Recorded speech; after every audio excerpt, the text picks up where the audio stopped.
My dear brothers and sisters, welcome back to our channel. இன்னைக்கு நம்ம இந்த வீடியோல வந்து என்ன தெரிஞ்சுக்கற போறோம் அப்படினு சொன்னா ஜிபேட் 2024 எப்படி வந்து ப்ரிப்பேர் பண்றது அப்படின்றது வந்து நான் சொல்ல போறது கிடையாது.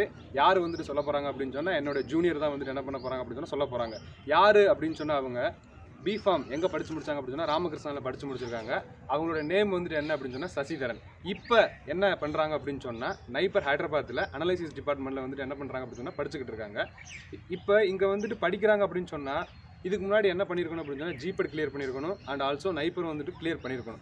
ஸோ அவங்களுக்கு வந்துட்டு என்ன இருக்கும் அப்படின்னு சொன்னால் எக்ஸ்பீரியன்ஸ் வந்துட்டு இருக்கும். ஸோ அவங்ககிட்ட வந்துட்டு என்ன பண்ணலாம் அப்படின்னு சொன்னால் சில கொஸ்டின்ஸ் வந்துட்டு 2024 ரிலேட்டட் கொஸ்டின்ஸ் அண்ட் ஆல்சோ எப்படி படிக்கிறது எல்லாம் வந்துட்டு அவங்ககிட்ட கேட்கலாம். அவங்களோட எக்ஸ்பீரியன்ஸை வந்து என்ன பண்ணுவாங்க அப்படின்னு சொன்னால் அவங்ககிட்ட வந்து சொல்லுவாங்க. ஓகே, ஸோ என்ன கொஸ்டின் ஃபஸ்ட்டு அப்படின்னு சொன்னீங்கன்னா ஜிபேட் 2024 வந்துட்டு எப்படி ப்ரிப்பேர் பண்ணுறது சசி? ஹாய் திங்க் ஃப்ரம் யூஎஸ் எல்லாத்துக்கும் வணக்கம். ஸோ ஃபஸ்ட்டு ஜிபேட் 2024 ப்ரிப்பேர் பண்ணுறதுக்கு நீங்கள் ஃபஸ்ட்டு ஒரு ஃப்ரேம் ஒர்க் கொண்டு வரணும். இப்போ பார்த்தீங்கன்னா உங்களுக்கு இன்னும் ஒரு 3 months இருக்குது. அதுக்கு முன்னாடி ஃபஸ்ட் நீங்கள் ஒரு ஃப்ரேம் ஒர்க் கொண்டு வரணும். நம்ம இப்போ இந்த டாப்பிக்கே ப்ரிப்பேர் படிக்க போகிறோம். கரெக்டான ஒரு ஷெட்யூல் போட்டு நான் இவ்வளோ இந்த டைமில் படிக்க போகிறேன், இவ்வளோ டைம் ஒதுக்க போகிறேன்னு சொல்லிக்கணும். அதே மாதிரி இம்பார்ட்டன்ட் சப்ஜெக்ட்ஸ் கெமிஸ்ட்ரி, சூட்டிக்ஸ், காலேஜ் இந்த 3 சப்ஜெக்ட்டும் நல்லா ஃபோக்கஸ் பண்ணணும். அதே மாதிரி நீங்கள் வந்து அதிகமாக படிக்கிறது பிரச்சனை இல்லை, அதை ரிவைஸ் பண்ணி அதுக்கேற்ற மாதிரி MCQs எவ்வளோ அதிகமான MCQs அட்டன் பண்ணுறீங்களோ அந்த அளவுக்கு உங்களுக்கு வந்து சப்ஜெக்ட் ஈஸியாக இருக்கும். இப்போ ஆக்சுவலி நீங்கள் வந்து என்ன பண்ணியிருக்கீங்க அப்படின்னா மென்ஷன் பண்ணியிருக்கீங்க சப்ஜெக்ட்ஸ் வந்துட்டு என்னென்ன சப்ஜெக்ட் வந்துட்டு முக்கியமானது அப்படின்னு சொல்லிட்டு இருக்கீங்க. அது வந்துட்டு எப்படி படிக்கணும்? இப்போ எக்ஸாம்பிள்ஸ் ஃபார்மகாலஜி வந்துட்டு எப்படி படிக்கணும், கெமிஸ்ட்ரி எப்படி படிக்கணும், ஃபார்மசூட்டிக்ஸ் எப்படி படிக்கணும் அப்படின்னு சொல்லுவோம்.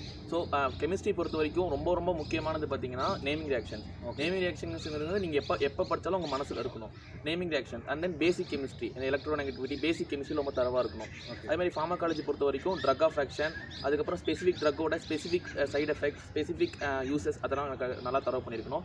ஃபார்மசூட்டிக்ஸை பொறுத்த வரைக்கும் டேப்லெட்ஸ், கேப்சூல்ஸில் இருக்கிற எக்ஸிபியன்ஸ், அதோட ப்ராசஸிங் பேராமீட்டர்ஸ், ஸோ அதெல்லாம் வந்து ரொம்ப தரவாக இருக்கும். ஓகே, இப்போ எக்ஸாம்பிள்ஸ் இப்போ நீங்கள் படித்து முடிச்சிட்டீங்க, நம்மளை வந்துட்டு எப்படி வந்துட்டு செக் பண்ணுறது எக்ஸாம்பிள்ஸ்? ஸோ படிக்கிறதுங்கிறது ஒரு விஷயம், ஆனால் படிக்கிறதுங்கிறது ஒரு முக்கியமான விஷயம் என்னன்னா அதை நம்ம வந்து எவ்வளோ நம்ம கேதர் பண்ணிக்கணும் செக் பண்ணுறது. ஸோ அதுதான் வந்து பார்த்தீங்கன்னா maximum amount of MCQs attempt பண்ணணும். பார்த்தீங்கன்னா உங்களுக்கு நிறைய பிளாட்ஃபார்ம்ஸ் இருக்குது, நிறைய ஆப்ஸ் இருக்குது, நிறைய வெப்சைட்ஸ் இருக்குது. அதில் போயிட்டு எந்த அளவுக்கு நீங்கள் MCQs அட்டன் பண்ணுறீங்களோ அந்த MCQs அட்டன் பண்ணுறது மட்டும் இல்லாமல் அந்த MCQஸோட சொல்யூஷனை பார்க்கணும். ஸோ சொல்யூஷனை நம்ம நிறையா கான்சென்ட்ரேட் பண்ணணும். ஸோ இந்த MCQக்கு இந்த ஆன்சர் கொடுத்துருக்காங்க, ஸோ மற்ற ஆப்ஷன்ஸுக்கு எந்த ஆன்சர் நமக்கு வரதுக்கு வாய்ப்பு இருக்குது.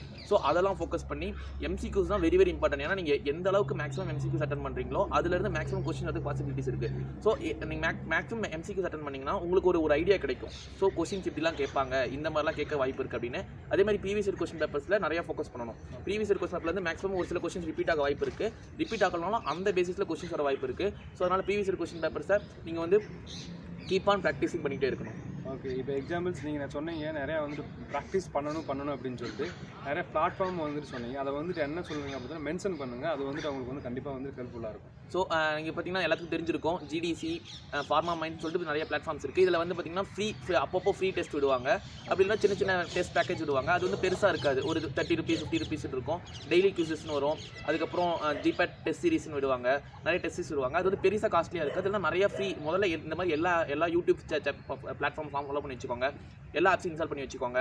அவங்களோட இன்ஸ்டாகிராம் பேஜை ஃபாலோ பண்ணி வச்சுக்கிட்டிங்கன்னா அவங்க டெய்லி அப்டேட்ஸ் கொடுப்பாங்க.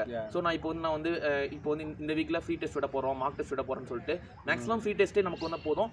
ஒரு வேளை வேணுங்கிற பட்சத்தில் ஒரு 50-30 rupees வந்து நிறைய பேக்கேஜஸ் டெஸ்ட் சீரிஸ் கொடுப்பாங்க, அதை டவுன்லோட் பண்ணி வச்சுக்கோங்க. ஸோ எந்த அளவுக்கு நீங்கள் எல்லா இதுலையும் ஃபாலோ பண்ணி ஆக்டிவாக இருக்கீங்களோ அந்த அளவுக்கு உங்களுக்கு வந்து நாலேஜ் கிடைக்கும். ஸோ இதெல்லாம் நம்ம இப்போ பண்ண போகிறோம், இதெல்லாம் பண்ண போகிறோம்னு சொல்லி நாலேஜ் கிடைக்கும்.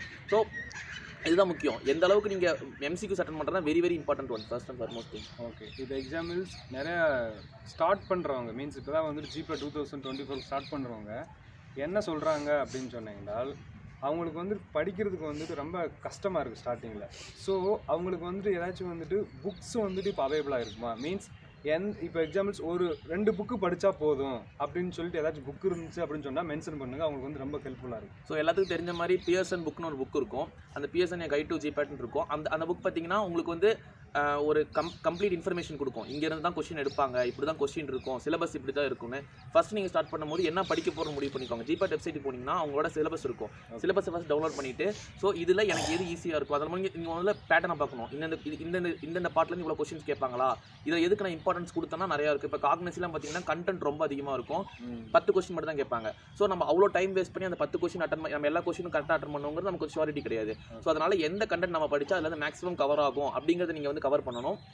இதுவே அந்த பிஎஸ்என் புக்கில் வந்து பார்த்தீங்கன்னா உங்களுக்கு மேக்ஸிமம் எல்லாம் கவர் பண்ணியிருப்பாங்க. ஒருவேளை அதில் கவர் பண்ண விஷயங்கள்லாம் ஸ்டாண்டர்ட் புக்ஸுங்கிறது இருக்குது. உங்களுக்கு வந்து டைம் இருந்துச்சுன்னா நீங்கள் அதை தாராளமாக இது பண்ணலாம்.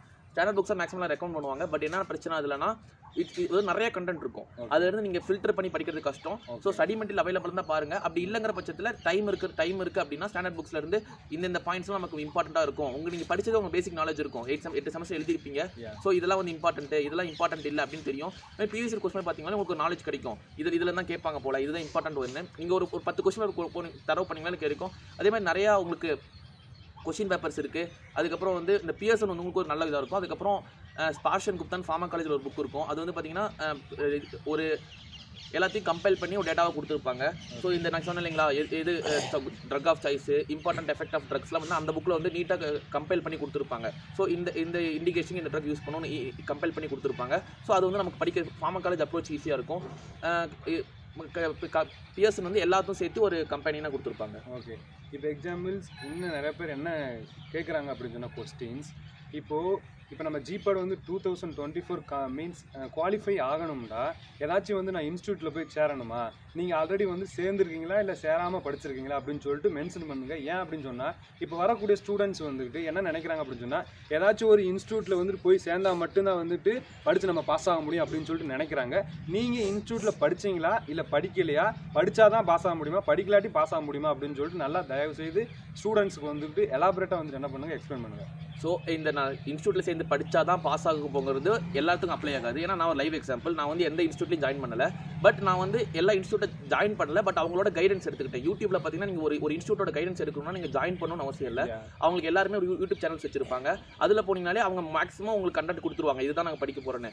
ஸோ நீங்கள் ஒரு கைண்ட் ஆஃப் பர்சன், நான் வந்து எனக்கு ஏதாவது சொன்னால் மட்டும் தான் என்னால் படிக்க முடியும், எனக்கு எக்ஸ்பிளைன் பண்ணணும் அப்படிங்கிற பட்சத்தில் நீங்கள் ஜாயின் பண்ணலாம். இன்னொன்று, இந்த கண்டென்ட் எல்லாமே நீங்கள் ஆல்ரெடி படிச்சது தான். ஸோ நீங்கள் ஜஸ்ட் உங்களை டியூன் பண்ணிக்க தான் போறீங்க. உங்களுக்கு ஃபர்ஸ்ட்லேருந்து புதுசாக கற்றுக்கிறதுனா நீங்கள் ஜாயின் பண்ணலாம். ஸோ இட்ஸ் எல்லாமே அப் டு யூ. ஆனால் இது சேர்ந்தா தான் படிக்கணும், சேர்ந்தா தான் நான் பாஸ் ஆவாங்கிறது ஒரு டோட்டல் மித்து தான்.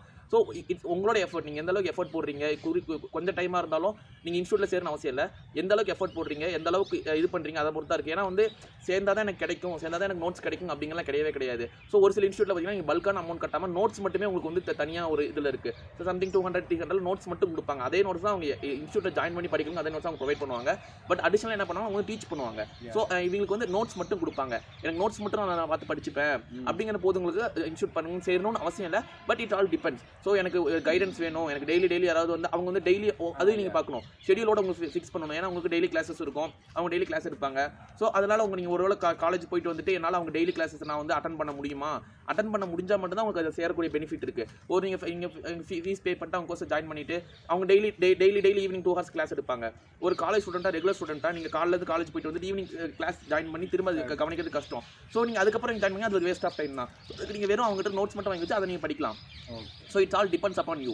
ஸோ நான் வந்து எந்த இன்ஸ்டியூட்டும் ஜாயின் பண்ணல, நான் என்னோட ஓன் எஃபர்ட் போட்டு நான் எனக்கு தெரிஞ்ச எனக்கு தேவையான நோட்ஸ் எல்லாமே, இது வந்து நோட்ஸுங்கிறது பிரச்சனையே இல்லை, எல்லா இடத்துலையும் நோட்ஸ் அவைலபிள். அதை நீங்கள் எந்த இடத்துல நம்ம கலெக்ட் பண்ணுறாங்கிறது தான் முக்கியம். கலெக்ட் பண்ணி நான் என்னோட ஓன் எஃபர்ட்டில் தான் படித்து நான் எந்த இன்ஸ்டியூட்லையும் ஜாயின் பண்ணல. ஓகே, இப்போ எக்ஸாம்பிள்ஸ் நெக்ஸ்ட் கொஸ்டின்ஸ் வந்துட்டு என்னோட வியூவர்ஸ் வந்து என்ன கொஸ்டின் கேட்குறாங்க அப்படின்னு சொன்னால், மேக்ஸிமம் நீங்கள் சொன்ன சப்ஜெக்ட் மீன்ஸ் மேஜர் சப்ஜெக்ட் வந்துட்டு மென்ஷன் பண்ணிட்டீங்க, மைனர் சப்ஜெக்ட் வந்துட்டு படிக்கணுமா படிக்கக்கூடாதா, அண்டு அனதர் ஒன் கொஸ்டின்ஸ் வந்து கேட்குறாங்க, கெமிஸ்ட்ரி வந்துட்டு எனக்கு கஷ்டமாக இருக்குது, நான் வந்துட்டு அதை ஃபுல்லாக விட்டுலாமா அப்படின்னு சொல்லிட்டு ஸ்டூடெண்ட்ஸ் வந்து கேட்குறாங்க. அதுக்கு என்ன ஆன்சர் பண்ணுங்க? ஸோ இது ஒரு நல்ல கொஸ்டின். இப்போ ஏன்னு பார்த்தீங்கன்னா ஒரு சில சப்ஜெக்ட்டில் இந்த ஜூரிஸ் ப்ரூடன்ஸ், மைக்ரோபயாலஜியில் பார்த்தீங்கன்னா கண்டென்ட் கம்மியாக தான் இருக்கும். உங்களுக்கு எப்படியும் ஓரளவுக்கு கெஸ் பண்ணிடலாம், இதில் தான் கேட்பாங்கன்னு. அதை மட்டும் படிச்சிங்கன்னா உங்களுக்கு வந்து ஈஸியாக இந்த கொஸ்டின் கண்டிப்பாக ஒரு கிராக் பண்ணிடலாம். ஸோ அது சொன்ன மாதிரி காக்னிசிங்கிறது ஒரு பெரிய சப்ஜெக்ட், அதுலேருந்து கொஞ்சமாக கேட்பாங்க. கெமிஸ்ட்ரி கஷ்டங்கிறவங்களுக்கு பார்த்தீங்கன்னா நேமிங் ரியாக்ஷன் கண்டிப்பாக படிச்சுக்கலாம். அது வந்து ஓரளவுக்கு நீங்கள் போட்டு பார்த்தீங்கன்னா உங்களுக்கு வந்து ஒரு நாலேஜ் கிடைச்சிரும். அதுக்கப்புறம் பேசிக் கெமிஸ்ட்ரி, இதை வந்து புதுசாக கற்றுக்கிறதுன்னு ஒன்றும் இல்லை, ஆல்ரெடி தெரிஞ்சிருப்பீங்க. நீங்கள் போய் யூடியூப்பில் பார்த்தீங்கன்னா உங்களுக்கு நிறைய கெமிஸ்ட்ரிக்கு பிளென்டி ஆஃப் வீடியோஸ் இருக்கும். அவங்க வந்து ஈஸியாக டீச் பண்ணுவாங்க, இப்படி தான் இருக்கும், இப்படி தான் இருக்குன்னு. அது மாதிரி ஒரு சில கோர் ஏரியாஸ். இந்த கோர் ஏரியாஸ் நீங்கள் ஃபோக்கஸ் பண்ணிங்கன்னா கெமிஸ்ட்ரி ஓரளவுக்கு போதும். ஓரளவு கெமிஸ்ட்ரி எனக்கு வராதுங்கன்னு பார்த்தவங்க மற்ற 2 சப்ஜெக்ட்டையும் நல்லா ஃபோக்கஸ் பண்ணிங்கன்னா ஓரளவுக்கு நம்ம ஸ்கோர் பண்ணி ஈஸியாக குவாலிஃபை ஆகிடலாம். ஓகே, ஆக்சுவலி இந்த வீடியோ வந்துட்டு உங்களுக்கு நிறைய பிடிச்சிருக்குன்னு நினைக்கிறேன். அண்ட் ஆல்சோ இது வரைக்கும் நான் ப்ரொஃபஷனலாக பேசினேன். இப்போ வந்துட்டு என்ன பண்ண போகிறேன் அப்படின்னு சொன்னால், நான் தம்பின்னு வந்து சொல்ல போகிறேன். ஏன் அப்படின்னு சொன்னீங்கன்னா, இந்த தம்பி வந்துக்கிட்டு நைபர் வந்து ஜாயின் பண்ணுறதுக்கு முன்னாடி என்னோடய யூடியூப் சேனல் தான் வந்துக்கிட்டு கேட்டு இன்னும் என்னென்னலாம் வேணும் என்னென்னலாம் கேட்டுக்கிட்டு தெரிஞ்சுக்கிட்டான். ஓகே, நான் வந்துட்டு இந்த யூடியூப் வந்துக்கிட்டு ஸ்டார்ட் பண்ணுறதுக்குள்ள காரணம் வந்துட்டு என்ன அப்படின்னு சொன்னால், ஒரு தெரியாதவங்க வந்துக்கிட்டு என்ன பண்ணிக்கிறணும் தெரிஞ்சுக்கிறணும். ஏன் அப்படின்னு சொன்னால், தமிழ்நாடு ஸ்டூடெண்ட்ஸ் வந்து இங்கே யாருமே இல்லை, இங்கே ஹெல்ப் பண்ணுறதுக்கு யாருமே இல்லை. அண்ட் ஆல்சோ இங்கே வர்றவங்கள வந்துட்டு என்ன பண்ணணும் அப்படின்னு சொல்லிட்டு என்கரேஜ் பண்ணணும்னு நினச்சிக்கிட்டு தான் இப்போ வந்துட்டு அவங்களும் வந்துட்டு இங்கே வந்துட்டாங்க.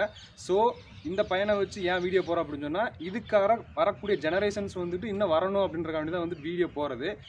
இது வந்துக்கிட்டு இந்த பையன் வந்துட்டு இதுக்கு முன்னாடி யூடியூப் பார்த்துருக்கானா பார்க்கலான்னு சொல்லிட்டு அவங்ககிட்ட கேளுங்க, அவங்க வந்து என்ன பண்ணுவாங்க சொல்லுவாங்க. ஸோ ஆக்சுவலி இது ஒரு நல்ல கொஸ்டின். ஏன்னா வந்து நான் இங்கே தமிழ்நாட்டோட ஸ்டூடெண்ட்ஸோட கான்சன்ட்ரேஷன் ரொம்ப கம்மியாக இருக்குது. நான் அண்ணாவோட வீடியோஸ்லாம் பார்த்துட்டு அவருக்கு முன்னாடி நான் காண்டாக்ட் பண்ணி எனக்கு எப்படி கைடன்ஸ் வேணும், நான் இங்கே எடுக்க போகிறேன், இது எப்படி இருக்கும் எல்லாமே கேட்டேன். இங்கே ஃபீல் ஃப்ரீயாக அண்ணா காண்டாக்ட் பண்ணலாம், அவரோட காண்டாக்ட் டீட்டெயில்ஸ் எல்லாமே இருக்கும். ஸோ மேக்ஸிமம் எஃபோர்ட் போட்டு வாங்க. ஏன்னா வந்து இங்கே வந்து ரிஷன் ரொம்ப கம்மியாக இருக்குது. பர்சன்டேஜ் பார்த்தீங்கன்னா ஒன்லி 2 or 3% அங்கே இருக்கும். ஸோ இப்படிங்கிறது நமக்கு வந்து யாருக்கும் டேலண்ட் இல்லாமல் இல்லை. எல்லாரும் படித்தோம்னா கண்டிப்பாக இங்கே வரலாம். ஸோ எதுவாக இருந்தாலும் அண்ணாட்ட கைடன்ஸ் பண்ணிக்கோங்க. வீடியோஸ் பிளென்டி ஆஃப் வீடியோஸ் இருக்குது. அதை பார்த்தீங்கன்னா உங்களுக்கு ரொம்பவே ஹெல்ப்ஃபுல்லாக இருக்கும். நானும் அண்ணாட்ட கேட்டு தான் வந்தேன். ஸோ எனக்கு வந்து ரொம்ப ஹெல்ப்ஃபுல்லாக இருந்துச்சு. ஓகே கைஸ், இந்த வீடியோ வந்துட்டு உங்களுக்கு நம்ம பிடிச்சிருக்குன்னு நினைக்கிறேன். இது மாதிரி நீங்கள் இந்த இடத்துக்கு வரணும் அப்படின்னு சொன்னீங்கன்னா கண்டிப்பாக இந்த வீடியோ பார்த்து நீங்களும் படித்து இந்த இடத்துக்கு வாங்க. உங்களுக்காண்டி கண்டிப்பாக நான் அடுத்த வீடியோக்காண்டி என்ன பண்ணிக்கிட்டு இருப்பேன், வெயிட் பண்ணிக்கிட்டு இருப்பேன். தேங்க்யூ ஃபார் வாட்சிங் திஸ் வீடியோ. அண்ட் ஆல்சோ மறக்காமல் வந்துட்டு என்ன பண்ணிக்கோங்க அப்படின்னு சொன்னால் சேனலை வந்துட்டு என்ன பண்ணி சப்ஸ்கிரைப் பண்ணிங்க. நெக்ஸ்ட் வீடியோவில் என்ன பண்ணலாம் அப்படின்னு சொன்னால் மீட் பண்ணலாம். Okay, thank you guys. தேங்க்யூ.